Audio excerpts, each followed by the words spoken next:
talk about tough times, I started my real estate career back in 1981. And 83 was the peak of the Houston market. So when you look at what was going on back in the 1980s, you saw home prices going down. And in the 1960 area, I can remember they were going down between 10 and 20% in a year. In the Kingwood area, in the master plan communities, they were going down 5 to 10%. So we weren't immune from it, but look what was going on. And so when you see what's happened in the past, and at that time in my career, which I started full-time in 1983, I did, I guess, 104,000 the first year. And then my arrow was like this. Now, was it a straight arrow? No. You know, over the 80s into the early 90s, you know, if you really drew the true path, it was probably like this, you know, more of a stair step. And taking and building my business. But what happened was the 1980s created an opportunity for growth, an opportunity for me to grow my business. And you have to look at that cup of water. Is it half full or half empty? Today, in the times we're in right now, actual statistics first 6 months of this year is that our number of sales, the units, are down 15%. The prices are stable. Okay? So that's really good compared to the rest of the United States. What's the 15% factor come in from? It comes in from the subprime buyers going away. Those were sales that we made in 07 and 06. And people talk about, well, 07 was off. 07, you know, was the second best year in the history of the Houston MLS for sales. So we are so lucky to be here in Houston, Texas, and of course with the energy business, you know, when you drive up and fill up your gas at the pump, you realize that we're in the right town at this point in time because the price of a barrel of oil is still very high. And we obviously are an oil-based economy here. And so we have a lot of people that are gainfully employed and able to continue to buy and sell homes and buy others. And so you're really fortunate. But this time is it's opportunity knocking, guys. And what's going to happen is people that aren't serious about the business are going to get out of the business, right? The neighbors, you lose a lot of people. You see, in fact, it was kind of interesting. In 2007, of the top 5 real estate companies in the United States, which were in North America, we're number 4 right now. Everyone except Keller Williams lost agents. Okay, so you see it happening already.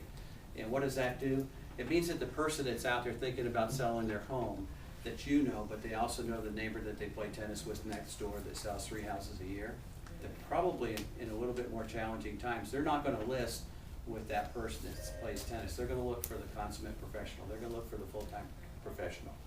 And that's really where you come into the picture. So it's your opportunity to make a decision to step up your game and really grow your business, because what we're trying to do in this business is not just sort of run haphazard and sell houses as if we're lucky to sell them or catch another buyer on property time or something like that. You want to develop a business plan that's going to be successful.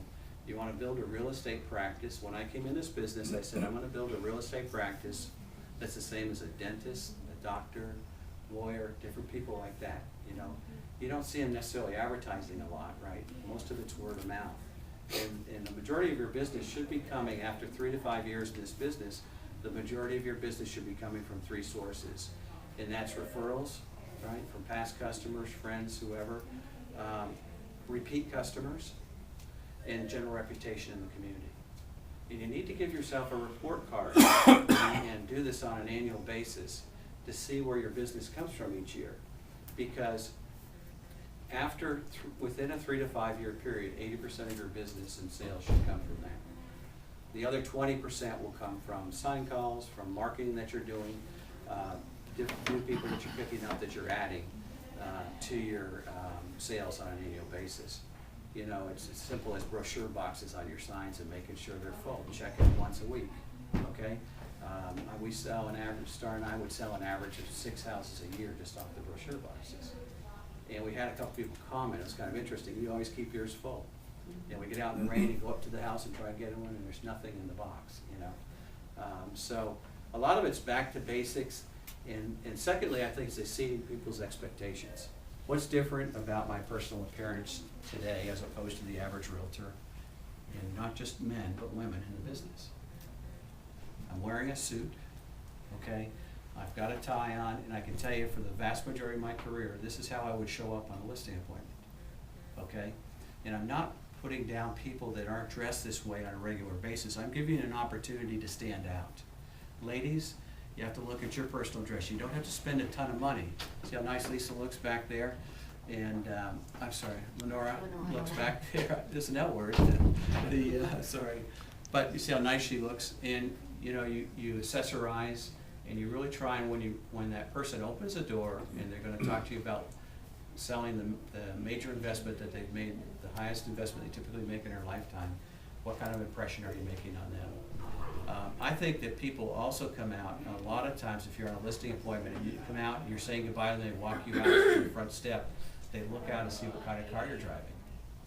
You know, it's kind of funny, but they do.